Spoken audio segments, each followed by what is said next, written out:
Hebron vision TV நேயர்கள் அனைவருக்கும் இயேசு கிறிஸ்துவின் இனிய நாமத்தில் என் அன்பின் வாழ்த்துக்கள். ஒலின் டிவைன் ஹீலிங் மினிஸ்ட்ரீஸ் வழங்கும் புத்துயிர் நிகழ்ச்சிக்கு உங்கள் அனைவரையும் அன்போடு அழைக்கின்றேன். இந்த நாளில் நாம் தியானத்துக்காக எடுத்துக்கொண்ட பகுதி சங்கீதம் 115:12. கர்த்தர் நம்மை நினைத்திருக்கிறார், அவர் ஆசீர்வதிப்பார். ஹல்லேலூயா. என்னை கேட்கின்ற அன்பு தேவ பிள்ளைகளே, ஆண்டவர் நம்மை நினைத்திருக்கிறார் என்கின்றதான தலைப்பில் உங்களோடு கூட பேச உள்ளேன். ஆண்டவருடைய நினைவுகள் மேலான நினைவுகள். எரேமியா தீர்க்கதரிசியின் புஸ்தகம் 29ஆம் அதிகாரம் 11ஆம் வசனம் சொல்கின்றது, நீங்கள் எதிர்பார்த்திருக்கும் முடிவை உங்களுக்கு கொடுக்கும்படி நான் உங்கள் பேரில் நினைத்திருக்கிற நினைவுகளை அறிவேன் என்று கர்த்தர் சொல்லுகிறார். அவைகள் தீமைக்கல்ல, சமாதானத்துக்கு ஏதுவான நினைவுகளை. நம்முடைய ஆண்டவருடைய நினைவுகள் சமாதானத்துக்கு ஏதுவான நினைவுகள். ஏசாயா தீர்க்கதரிசியின் புஸ்தகம் 55ஆம் அதிகாரம் 8, 9 ஆகிய வசனங்களில் இவ்விதமாய் சொல்லுகின்றார், என் நினைவுகள் உங்கள் நினைவுகள் அல்ல, உங்கள் வழிகள் என் வழிகளும் அல்லவென்று கர்த்தர் சொல்லுகிறார். பூமியை பார்க்கலும் வானங்கள் எப்படி உயர்ந்திருக்கிறதோ அப்படியே உங்கள் வழிகளை பார்க்கலும் என் வழிகளும், உங்கள் நினைவுகளை பார்க்கலும் என் நினைவுகளும் உயர்ந்திருக்கிறது. எனவே நாம் இன்றைக்கு ஒன்று அறிந்து கொள்ள வேண்டும். நம்மை ஆண்டவர் நினைத்திருக்கிறார். அவருடைய நினைவுகள் சமாதானத்துக்கு ஏதுவான நினைவுகள். கர்த்தருடைய நினைவுகள் மேலான நினைவுகள், நம்முடைய நினைவுகளை விட உயர்ந்த நினைவுகள். நீங்கள் என்ன நினைக்கின்றீர்களோ அந்த நினைவை விட உயர்ந்த நினைவைத்தான் கர்த்தர் வைத்திருக்கிறார். அவர் நமக்கு நன்மையை செய்ய வேண்டும் என்று நினைப்பாரை தவிர தீமையை செய்ய வேண்டும் என்கின்ற ஒரு நினைவு அவருடைய உள்ளத்தில் கிடையாது. அவைகள் தீமைக்கு அல்ல, சமாதானத்துக்கு ஏதுவான நினைவுகளே என்று கர்த்தர் சொல்லுகிறார். எனவே என்னை கேட்கின்ற அன்பு தேவச்சனமே, இன்னைக்கு நாம் நினைக்கலாம், என்னை நினைக்கிறதுக்கு யாரும் இல்லை, தாய் இல்லை, தகப்பன் இல்லை, சகோதரங்கள் இல்லை, உற்றார் உறவினர்கள் இல்லை, யாரும் நம்மை சேர்ந்தவர்கள், நண்பர்கள், தோழர்கள், தோழிகள் யாரும் இல்லை என்று ஒருவேளை நீங்கள் நினைக்கலாம். ஆனால் நம்மோடு கூட இருக்கின்ற தேவன், நம்மை உருவாக்கிய தேவன், சர்வ வல்லமை உள்ள தேவன் நமக்கு சொல்லுகின்றார், கர்த்தர் நம்மை நினைத்து இருக்கிறார், அவர் ஆசீர்வதிப்பார். ஆண்டவர் நம்மை நினைத்து இருக்கிறார் என்பது பக்தன் தாவீதுடைய ஆழமான நம்பிக்கையாயிருந்தது. அவர் ஆசீர்வதிப்பார் என்கின்ற நம்பிக்கை அவருக்குள் இருந்தது. என கேட்கின்ற அன்பு தேவச்சனமே, இந்த ஆசீர்வாதத்தை நாம் சுதந்தரித்துக் கொள்வதற்கு எரேமியா தீர்க்கதரிசியின் புஸ்தகம் 29ஆம் அதிகாரம் 11ஆம் வசனத்தை நாம் பார்க்கின்ற போது நமக்குள் ஒரு எதிர்பார்ப்பு தேவையாயிருக்கிறது. எதிர்பார்ப்பு வேண்டுமென்றால் அதற்கு முன்னே தேவை ஒரு தரிசனம் தேவை. முதலாவது நமக்கு ஒரு தரிசனம் தேவை. வாழ்க்கையில் ஒரு தரிசனம் இருந்தால்தான், ஒரு லட்சியம் இருந்தால்தான் அதை அடைய வேண்டும் என்கின்ற ஒரு எதிர்பார்ப்பு இரண்டாவதாக இருக்கும். அந்த எதிர்பார்ப்பு எவ்வளவுக்கு பெரிய தரிசனம் நமக்கு இருக்கின்றதோ அவ்வளவுக்கு பெரிய தடைகள், பெரிய பிரச்சனைகள், பெரிய போராட்டங்கள் நம்முடைய வாழ்க்கையில் இருக்கும். அதை நாம் நன்கு அறிந்து கொள்ள வேண்டும். இன்னைக்கு நாம் நினைத்த உடனே நடக்க வேண்டும், நான் நினைக்கின்ற காரியங்கள் எல்லாம் நடக்கவில்லையே, நான் நினைத்ததெல்லாம் அதைவிட குறைவாக தான் நடக்கிறது, ஆண்டவருடைய வார்த்தைகள் மாறி போயிட்டோ என்று நினைக்க வேண்டாம். வேத புஸ்தகத்தில் நாம் பார்க்கின்ற போது ஒவ்வொருவரும் அதற்கு எடுத்துக்காட்டாய் அடையாளமாய் இருக்கின்றார்கள். வாழ்க்கையில் வெற்றி பெற்றவர்கள், உயர்ந்த ஆண்டவருடைய உயர்ந்த நினைவுகள் யார் யாருடைய வாழ்க்கையிலே நிறைவேறினதோ அத்தனை பேரும் கடந்து வந்த பாதைகளை நாம் பார்க்கின்ற போது அவர்கள் தரிசனத்தை பின்பற்றி ஒரு பெரிய எதிர்பார்ப்போடு கூட, அந்த எதிர்பார்ப்பு உடனே நடைபெறாமல் இருந்தாலும் அதை அடைய வேண்டும் என்கின்ற ஒரு உறுதியான நம்பிக்கையோடு கூட இருந்தார்கள். எனவே இதை கேட்கின்ற அன்பு தேவ பிள்ளைகளே, இந்த நாளில் உங்களிடத்திலும் பல சிந்தைகள், பல தரிசனங்கள் உங்கள் வாழ்க்கையில் இருக்கலாம். சில அச்சீவ்மெண்ட்ஸ், எதை நான் அடைய வேண்டும் என்று ஒரு லட்சியம் உங்களுடைய வாழ்க்கையில் இருக்கலாம். ஆனால் அடைய முடியாத போது நாம் தொய்ந்து போகின்றோம். அந்த லட்சியம் உடையவர்கள் அது நடந்துவிடும் என்று எதேச்சையாக நடக்கும் என்ற எண்ணம் இல்லாமல், இரண்டாவதாக நமக்குள் இருக்க வேண்டியது ஒரு எதிர்பார்ப்பு இருக்க வேண்டும். மூன்றாவதாக உறுதியான நம்பிக்கை வேண்டும், தரிசனம் வேண்டும், அதை அடைவதற்கான எதிர்பார்ப்பு வேண்டும். எதிர்பார்ப்போடு கூட பிரச்சனைகள் வந்தாலும் அதை மேற்கொண்டு அதை அடையத்தக்கதான உறுதியான நம்பிக்கை நம்முடைய வாழ்க்கையில் வேண்டும். என்னை கேட்கின்ற அன்பு தேவ பிள்ளைகளே, இன்றைக்கு உங்களுடைய வாழ்க்கையில் என்ன தரிசனம் இருக்கிறது? அந்த தரிசனத்தை ஒன்று நீங்கள் சிந்தித்து பார்த்து அதை அடைய வேண்டும் என்ற எதிர்பார்ப்பு உங்களுக்கு இருக்கின்றதா? என் பிள்ளைகள் இந்த நிலைமையில் இருக்க வேண்டும், அல்லது நான் ஆவிக்குரிய வாழ்க்கையில் இந்த நிலைமையில் இருக்க வேண்டும், வரங்களை பெற்றுக்கொள்ள வேண்டும், ஆண்டவருக்காக ஜீவிக்க வேண்டும், பிரகாசிக்க வேண்டும் என்று ஒரு எதிர்பார்ப்பு உங்களுடைய வாழ்க்கையில் இருக்கிறது. ஆனால் அவைகள் நிறைவேறுகிறதற்கு கால தாமதம் ஏற்படுகின்ற போது நாம் தொய்ந்து போய்விடுகின்றோம். அந்த நிலைமை நமக்கு வேண்டாம். நம்முடைய பிள்ளைகளை குறித்தாயிருக்கலாம், அல்லது நம்முடைய பிசினஸ் ஆயிருக்கலாம். அதில் ஒரு பெரிய வெற்றி வேண்டும் என்று நாம் நினைக்கின்றோம். ஆனால் அவைகளை உடனே அடைய முடிவதில்லை. ஆண்டவருடைய தரிசனம் நமக்குள்ளே இருக்கின்றது. அதை இன்றைக்கு நாம் அறிய வேண்டும். நடக்கவில்லை என்று சொல்லி தரிசனம் தகர்ந்து போகவில்லை. உங்களை குறித்து ஆண்டவருக்கு ஒரு திட்டம் இருக்கின்றது. அந்த வெளிப்பாடு தரிசனம் உன் வாழ்க்கையில் இருக்கும் என்றால் அது நிச்சயம் நடந்தே தீரும் என்கின்றதான நம்பிக்கையோடு கூட ஒரு பெரிய எதிர்பார்ப்பு உங்கள் வாழ்க்கையில் வேண்டும். வேதத்தில் பார்க்கின்ற போது சில உதாரணங்களை நான் எடுத்து சொல்ல விரும்புகின்றேன். மொர்தகாயை குறித்து நாம் பார்க்கலாம். மொர்தகாய் எஸ்தரின் புஸ்தகத்திலே மொர்தகாய் என்கின்ற ஒரு வாயிற்காவலாளனை குறித்து பார்க்கின்றோம். இந்த மொர்தகாய் மிகவும் சாதாரணமான ஒரு யூதனாய் காணப்படுகின்றான். ஆனால் அவனுக்கு ஒரு தரிசனம் இருந்தது. எனவேதான் ஆமானை அவன் வணங்கவும் இல்லை, நமஸ்கரிக்கவும் இல்லை. அவன் ஒருபோதும் அவனுக்கு தலை வணங்கினது கிடையாது. நமக்குள் பல கேள்வி எழும்பலாம். ஏன் இவன் அதிகாரத்துக்கு கீழ்ப்படியவில்லை? ஏன் இவன் ஆமானை வணங்கி இருக்கலாமே? சரித்திரத்தை நாம் பார்க்கின்ற போது ஆமான் யூதர்களுக்கு ஒரு எதிரி. அவன் ஒரு அமலேக்கியன். அகாஸ்வேரு ராஜாவுடைய ராஜ்யத்தில் அவன் ஒரு சீஃப் மினிஸ்டராக இருக்கிறான், பிரதான மந்திரியாக இருக்கின்றான். இப்படிப்பட்டவன் யூதர்களுக்கு எதிரி. ஆனால் இந்த மொர்தகாயோ சவுலின் வம்சத்தை சார்ந்தவன், பென்யமீன் கோத்திரத்தான். இந்த அமலேக்கியனை அன்றைக்கு சவுல் ராஜா முற்றிலுமாக முறியடித்திருந்தால் இந்த ஆமான் இருந்திருக்க வாய்ப்பு இல்லை. ஆனால் அன்னைக்கு ஆண்டவருடைய வார்த்தைக்கு கீழ்ப்படியாமல் சவுல் முற்றிலும் அமலேக்கியரை முறியடிக்காதது நிமித்தம் அந்த வம்சாவளியில் இருக்கின்றவன் தான் இந்த ஆமான். எனவே சரித்திரம் சொல்கின்றது, இந்த இவர்கள் ஆமான் அதாவது டிசெண்டன்ஸ், யாருடைய அமலேக்கியருடைய வாரிசு. இந்த மொர்தகாய் யூதர்களுக்கு ஒரு எதிரியாய் காணப்படுகின்றான். இதை நன்கு அறிந்த மொர்தகாய் அவன் தன்னை வணங்க வேண்டும் என்று சொல்லுகின்ற போது, ராஜாவின் கட்டளை வெளிப்பட்ட போது கூட அவன் அந்த கட்டளைக்கு பயப்படவில்லை. அவனுக்குள் ஒரு தரிசனம் இருந்தது. நான் இந்த எதிரியை ஒருபோதும் வணங்க மாட்டேன், நான் எதற்கு முன்னே நான் நமஸ்கரிக்க மாட்டேன். எங்களை ஆட்கொண்டு வழி நடத்துகின்ற ஒரு தேவன் உண்டு, அவர் விடுவிக்க வல்லவர். இவனுக்கு நான் தலை வணங்க வேண்டிய தேவையில்லை. யூதர்களுக்கு ஒரு குணம் உண்டு, அவர் கடவுளுக்கு மட்டுமே பணிகின்றவர்கள், மற்றவர்களுக்கு முன்னே பணியாதவர்கள்.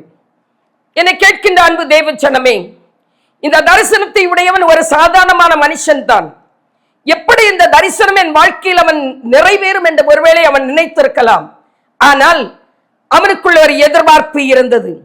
நிச்சயமாய் நான் இவனை வெல்வேன், என்ன பிரச்சனை வந்தாலும் மேற்கொள்வேன் என்கின்ற நம்பிக்கையோடு இவன் ஒரு யூதன் என்ற தைரியத்தில் சவாலோடு கூட இருந்து கொண்டிருக்கின்றான். எல்லாருடைய கண்களும் இவனை நோக்கி இருக்கின்றது. இவனுக்கு என்ன ஏற்படும் என்று. ஒரு நாளில் இந்த ஆமான் கோபமுண்டவனாய் இந்த யூதர்கள் யூத குலத்தையே அழிக்க வேண்டும் என்று சொல்லி ஆதார் மாதத்திலே 13ஆம் தேதி இந்த யூதர் குலத்தை அழிக்க வேண்டும் என்று ராஜாவிடத்தில் ராஜாவுடைய முத்திரையினால் அவருடைய மோதிரத்தினால் முத்திரை வாங்கி எங்கும் அனுப்பி வைக்கின்றான். இந்த நேரத்தில் தான் மொர்தகாய் அவன் ரெட்டுடுத்தி மிகவும் வேதனையோடு இருக்கின்றான். அந்த நேரத்திலும் அவனுக்கு எதிர்பார்ப்பு, இவனுக்கு முன்னே நான் வணங்க மாட்டேன்.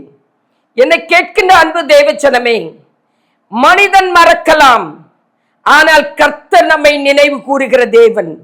நமக்குள்ள ஒரு தரிசனம் இருக்கின்ற போது இந்த மொர்தகாயுடைய தரிசனத்தை நிறைவேற்றுகிறதற்கு கர்த்தர் அவனை நினைவு கூற வைக்கின்றார்.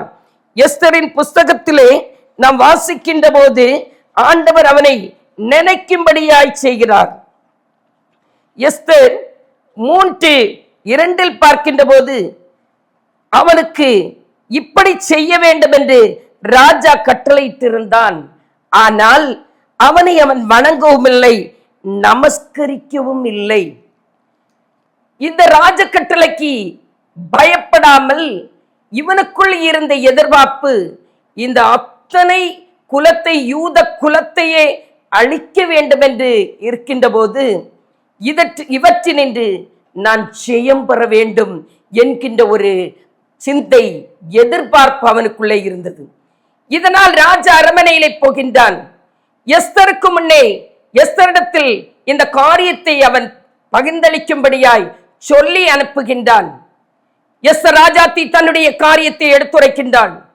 30 நாள் அளவு நான் ராஜ சமூகத்தில் போகவில்லை என்று, ராஜாவுடைய கட்டளையை மீறி நான் போக முடியாது. ஆனால் இவர் சொல்லிய ஒரு வார்த்தையை பாருங்கள், நீ இந்த காலத்தில் மௌனமாயிருந்தால் யூதருக்கு ரட்சிப்பு வேறொரு இடத்தில் வரும் என்று எஸ்தர் 4:14 சொல்லுகின்றார்.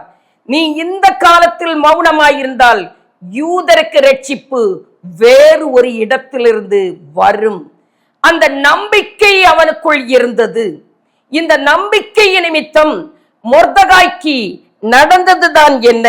எஸ்தரின் புஸ்தகம் 10ஆம் அதிகாரம் 3ஆம் வசனத்தில் பார்க்கின்ற போது, யூதனாகிய மொர்தகாய் ராஜாவாகிய அகாஸ்வேருக்கு 2வதாவனும் யூதருக்குள் பெரியவனும் என்று சொல்லப்பட்டிருக்கிறது. ஆண்டவர் மறக்காதவராய் இவனை நினைவு கூறும்படியாய் அதற்குரிய தருணத்தை கர்த்தர் ஒதுக்குகின்றார். எஸ்தரின் புஸ்தகம் 6ஆம் அதிகாரத்திலே பார்க்கின்ற போது தெரியும், அவனுடைய பிரதான மந்திரிகள் இவனுக்கு விரோதமாய் செய்த, அகாஸ்வேருக்கு விரோதமாய் செய்ததான செயல்களை அவன் ராஜ சமூகத்தில் எடுத்துரைத்து ராஜாவை காப்பாற்றுகின்றான். இதற்கு மனிதன் மறந்து போகிறான் நன்றி செய்கிறதற்கு. ஆனால் கர்த்தர் இவனை நினைத்திருந்தார். தகுந்த நேரத்தில் அதை ஞாபகப்படுத்துகின்றார். கடைசியாக இவன் ஆண்டவனிடத்தில் ஒரு பெரிய எதிர்பார்ப்போடு, ஒரு விடுதலை, யூதருக்கு ரட்சிப்பு வேண்டும் என்கின்ற ஒரு எதிர்பார்ப்பு, ஒரு வெற்றி வேண்டும், விடுதலை வேண்டும் என்கின்ற எதிர்பார்ப்பு இந்த மொர்தகாய்க்கு இருந்தது. இதனால் நடந்தது என்ன அருமையானவர்களே? ஒரு பெரிய விடுதலை, வெற்றியை ஆண்டவர் அவனுக்கு கொடுக்கின்றார். முத்திரை ராஜாவின் மோதிரத்தினால் முத்திரை போட்டு இருந்தும் அதை மாற்றி அமைக்கிறதற்குரிய சூழல்களை கர்த்தர் உருவாக்கினார். காரணம் என்ன தெரியுமா? இவனுக்குள் இருந்த தரிசனம், இவனுக்குள் இருந்த எதிர்பார்ப்பு, இவனுக்குள் இருந்த உறுதியான நம்பிக்கை. பல போராட்டங்கள் வருகின்றது, பல பிரச்சனைகள் வருகின்றது, பல எதிர்ப்புகள் வருகின்றது. இவனை தூக்கில் இட வேண்டும் என்று அதற்கான தூக்கு மரத்தையும் உருவாக்கி வைக்கின்றார்கள். ஆனாலும் அங்கே அவன் தலைகவிழ வைக்காமல் அவனுடைய எதிர்பார்ப்பை நிறைவேற்றும்படியாய் சமாதானத்துக்கு ஏதுவான நினைவுகளை ஆண்டவர் வைத்திருந்தார். ஹல்லேலூயா! என்னை கேட்கின்ற அன்பு தேவஜனமே, உங்களுடைய வாழ்க்கையிலையும் நீங்கள் ஆண்டவரை மாத்திரமே நம்பி அவரை மாத்திரமே நமஸ்கரித்து எந்த சூழ்நிலையிலையும் அவரை விட்டு விலகாதபடி நம்பிக்கையோடு ஒரு தரிசனத்தோடு ஒரு எதிர்பார்ப்போடு உங்கள் காரியத்திலே தைரியமாய் நீங்கள் முன்னேறுவீர்கள் என்றால் உறுதியான நம்பிக்கை போராட்டங்கள் வருகின்ற போதும் ஆண்டவர் என்னுடைய எதிர்பார்ப்பை நிறைவேற்றுவார். அந்த எதிர்பார்ப்பு என் வாழ்க்கையிலே நிறைவேறும். நித்தம் நீங்கள் அறிக்கை செய்யுங்கள். இந்த மொர்தகாய் சொன்னதை போல ராஜஸ்திரியை மட்டும் எஸ்தரை அவன் நம்பவில்லை. ஒருவேளை இது ஒரு சோசாய் இருந்தால் நடக்கட்டும், ஆனால் அவனுடைய நம்பிக்கை ஆண்டவரில் மாத்திரமே. இது இல்லை என்றால் இன்னொரு வழி உருவாகும். இன்னைக்கு நீ ஒரு வழியை நினைத்து கொண்டிருக்கலாம். இந்த வழி அல்ல, ஆண்டவருடைய வழிகள் பெரிதான வழிகள். பூமியை பார்க்கலும் வானங்கள் எப்படி உயர்ந்திருக்கிறதோ அப்படியே உங்கள் வழிகளை பார்க்கலும் என் வழிகளும், உங்கள் நினைவுகளை பார்க்கலும் என் நினைவுகளும் உயர்ந்திருக்கிறது என்று கர்த்தர் சொல்லுகிறார். அந்த நினைவுகள் நிறைவேறுகிறதற்கு ஒன்று நாம் செய்ய வேண்டும். ஒரு எதிர்பார்ப்புள்ளவர்களாய் சோதனை நேரத்திலே, கஷ்ட நேரத்திலே நாம் தொய்ந்து போகாதபடி உறுதியான நம்பிக்கையோடு இருக்க வேண்டும். இந்த மொர்தகாய் சொன்னதை போல நிச்சயம் ஆண்டவர் ரட்சிப்பார். அது ராஜ கட்டளையை மாற்ற என் தேவனால் முடியும் என்ற நம்பிக்கை அவனுக்குள் இருக்கின்றது என்பதை நாம் சரியாக அறிந்து கொள்ளலாம். எனவேதான் அவருடைய உயர்ந்த நினைவுகள் நிறைவேற்று என்பதை எஸ்தரின் புஸ்தகம் 10ஆம் அதிகாரத்தில் பார்க்கின்றோம். 3ஆம் வசனத்திலே நாம் பார்க்க முடிகின்றது. என்னை கேட்கின்ற அன்பு தேவச்சனமே, ஒரு வாயிற்காவலாளன் அவனுடைய உயர்வை பாருங்கள். இந்த உயர்வுக்கு காரணம் என்ன? இந்த ஆசீர்வாதத்திற்கு காரணம் என்ன? கர்த்தர் அவனை நினைத்திருந்தார். அவனுடைய எதிர்பார்ப்புகளை, எதிர்பார்த்திருக்கும் முடிவை அவனுக்கு கொடுக்கும்படி அவன் மேல் தீமையான நினைவு அல்ல, நன்மையான சமாதானத்துக்கு ஏதுவான நினைவுகளை வைத்திருந்தார். அவருடைய உயர்ந்த நினைவுகளை வைத்திருந்தார். யூதருக்குத்தான் ஒரு விடுதலை வேண்டும் என்று நினைத்தான். ஆனால் கிடைத்ததோ யூதருக்கு மட்டுமல்ல விடுதலை, இவன் வாழ்க்கையிலும் ஒரு பெரிய உயர்வு. அகேஸ் 128 நாடுகளுக்கு ராஜாவாய் இருந்த அகேஸ்வர ராஜாவிற்கு கீழே 2ஆவதானவனாய் எல்லா யூதர்களுக்குள்ளேயும் மிகவும் பெரியவனாய் மாற்றப்படுகிறான். இதுதான் கர்த்தருடைய ஆசீர்வாதம். என்னை கேட்கின்ற அன்பு தேவஜனமே, நீங்கள் நினைத்து பாருங்கள். இந்த மொர்தகாய் என்ன நினைத்திருக்கலாம்? இதோடு போய்விட்டது, என் தரிசனம் போய்விட்டது என்று நினைத்திருந்தால் அவன் உயர்ந்திருக்க வாய்ப்பே கிடையாது. ஆனால் எதிர்பார்ப்பிலே, நம்பிக்கையிலே, அவனுடைய தரிசனத்திலே அவன் உறுதியாயிருந்தான்.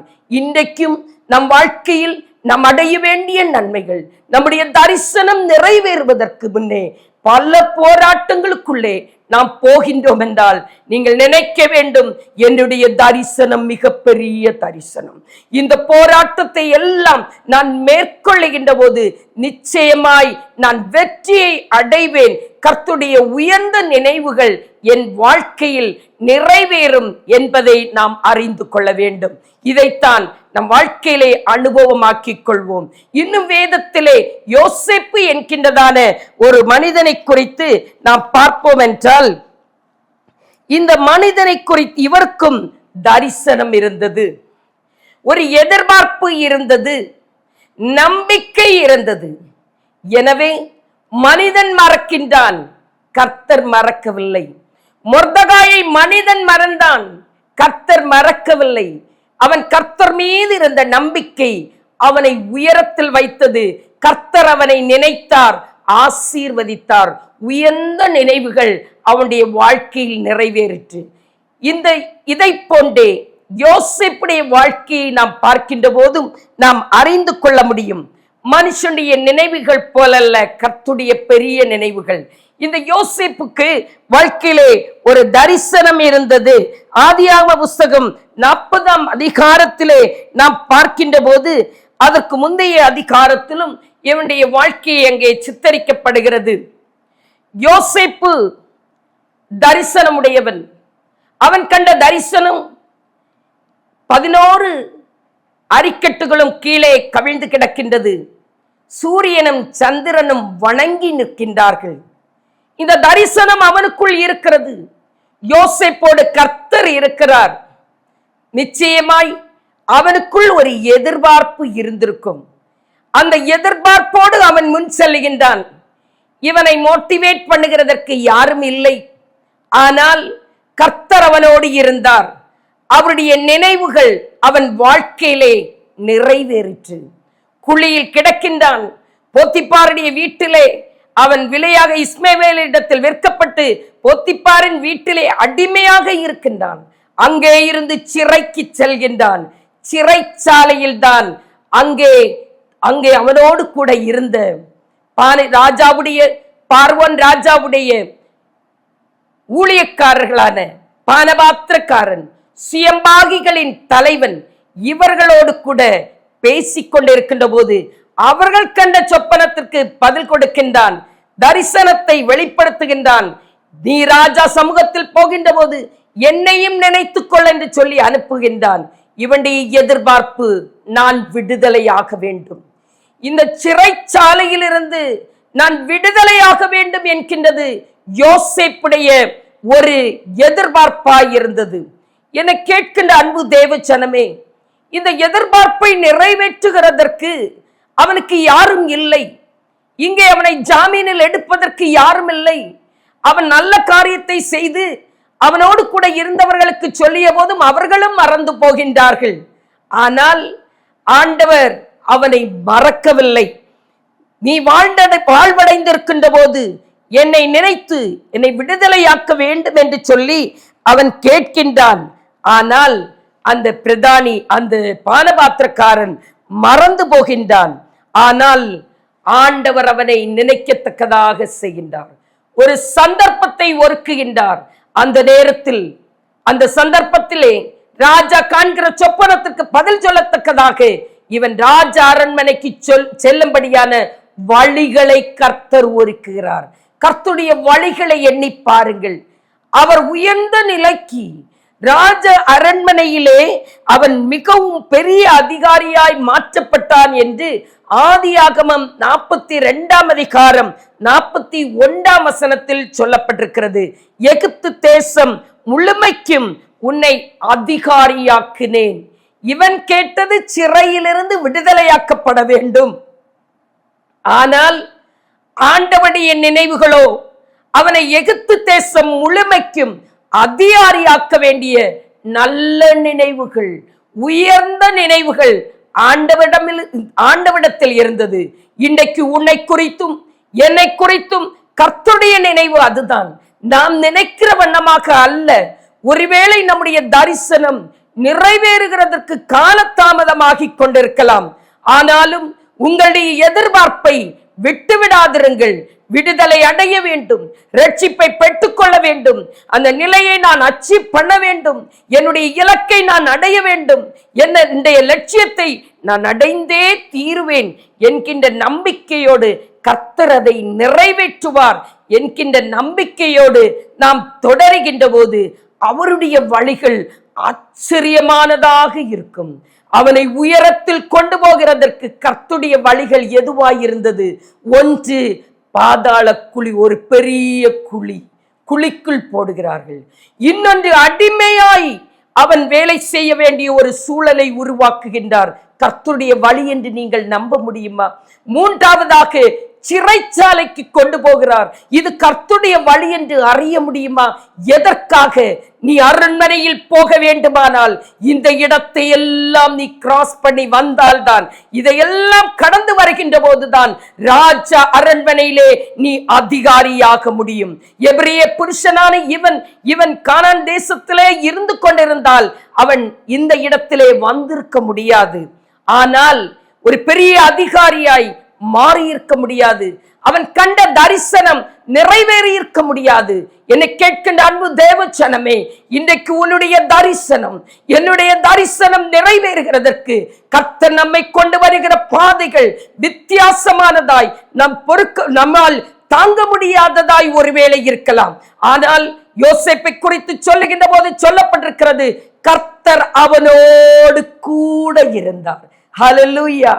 ஆண்டவர் கூட இருக்கின்ற போது நீங்கள் கவலைப்பட வேண்டிய தேவையே இல்லை. உங்கள் எதிர்பார்ப்பின் மீது உறுதியாயிருங்கள்.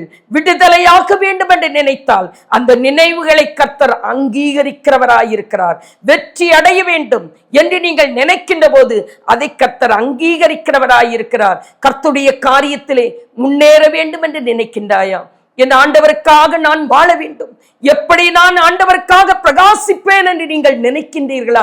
ஆண்டவர் உங்களுக்கு ஒரு தரிசனத்தை தந்திருந்தால் அந்த தரிசனத்தை நிறைவேற்றுகிறதற்கு எதிர்பார்ப்போடு காத்திருங்கள்.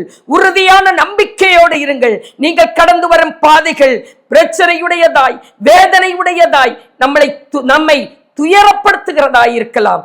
ஆனால் இவற்றினூடே நீங்கள் லட்சியத்தை அடைய முடியும். கர்த்தருடைய நினைவுகள் உயர்ந்த நினைவுகளாயிருக்கிறது. கிறிஸ்துவுக்குள் பிரியமான அன்பு தேவச்சனமே, மொர்தெகாயை குறித்து நாம் பார்த்தோம். அவனுக்குள் சரியான தரிசனம் இருந்தது. சத்ருவுக்கு அடிபணிய மாட்டேன், சத்ருவுக்கு அடிபணிய மாட்டேன், சத்ருவை வணங்க மாட்டேன், அவனை நான் ஜெயிப்பேன் என்கின்ற ஒரு தரிசனம் இருந்தது. ஜெயிக்கும்படியாய் நல்ல எதிர்பார்ப்பு அவனுக்கு இருந்தது. அதை கர்த்தர் அவனுடைய வாழ்க்கையிலே நம்பிக்கை இருந்தபடியினால் அதை நிறைவேற்றுகிறார். அசாதாரணமான காரியத்தை சாத்தியமாக மாற்றுகிறார். வாயிற்காவலாளன் ராஜாவுக்கு அடுத்த ஸ்தானத்திலே அமர்த்தப்படுகின்றான். யோசேப்பை பார்க்கின்ற போது சாதாரணமாய் அவன் ஒரு பெரிய குடும்பத்தில் பிறந்தவனாயிருந்தாலும் அவன் அடிமையாய் இன்றைக்கு சிறைச்சாலையில் இருந்தவனை ஆண்டவர் அவன் மீது வைத்திருந்த தரிசனத்தை நிறைவேற்றத்தக்கதாக அவன் எதிர்பார்த்திருக்கும் முடிவை அவனுக்கு கொடுக்கும்படியாய் ஆண்டவர் சமாதானத்துக்கு ஏதுவான நினைவுகளை வைத்து, உயர்ந்த நினைவுகளை வைத்து, அவனுடைய வழிகளின் படியல்ல, மேலான வழிகள், ஆச்சரியமான வழிகள் வழியாய் அவரை கடந்து வர செய்து அவரை உயர்ந்த ஸ்தானத்தில் அமர்த்தினார். என்னை கேட்கின்ற அன்பு தேவ ஜனமே, இந்த நாளிலே நாமும் ஒன்று அறிந்து கொள்ள வேண்டும். இன்றைக்கு பல நினைவுகளோடு, பல சிந்தையோடு, பல லட்சியத்தோடு, பல எதிர்பார்ப்புகளோடு நீங்கள் இருக்கலாம். ஒருவேளை அவைகள் ஒன்றுமே என் வாழ்க்கையிலே நிறைவேறவில்லையே ஆண்டவரே என்று நீங்கள் நினைத்தால் சோர்ந்து போகாதிருங்கள். தரிசனம் உங்களுக்கு முன்னே இருக்கட்டும். எதிர்பார்ப்பிலே நீங்கள் தொய்ந்து போகாமல் முன்னேறி செல்லுங்கள். உறுதியான நம்பிக்கையோடு முன்னேறி செல்லுங்கள். அதை ஆண்டவர் உங்களுக்கு சமாதானத்துக்கு ஏதுவான நினைவுகள் உடையவர். நீங்கள் எதிர்பார்த்திருக்கும் முடிவை ஆண்டவர் நிச்சயம் உங்களுக்கு கொடுப்பார். அந்த நினைவு, ஆண்டவருடைய நினைவு, அதைவிட உயர்வானதாகவே நிச்சயமாய் உங்கள் வாழ்க்கையில் அமைவதாக. ஆகாயின் புஸ்தகம் 2ஆம் அதிகாரம் 19ஆம் வசனத்தில் சொல்லப்பட்டிருக்கிறது. அங்கே நான் இன்று முதல் உன்னை ஆசீர்வதிப்பேன் என்று சொல்லுகின்றார். களஞ்சியத்தில் இன்னும் விதை தானியம் உண்டோ?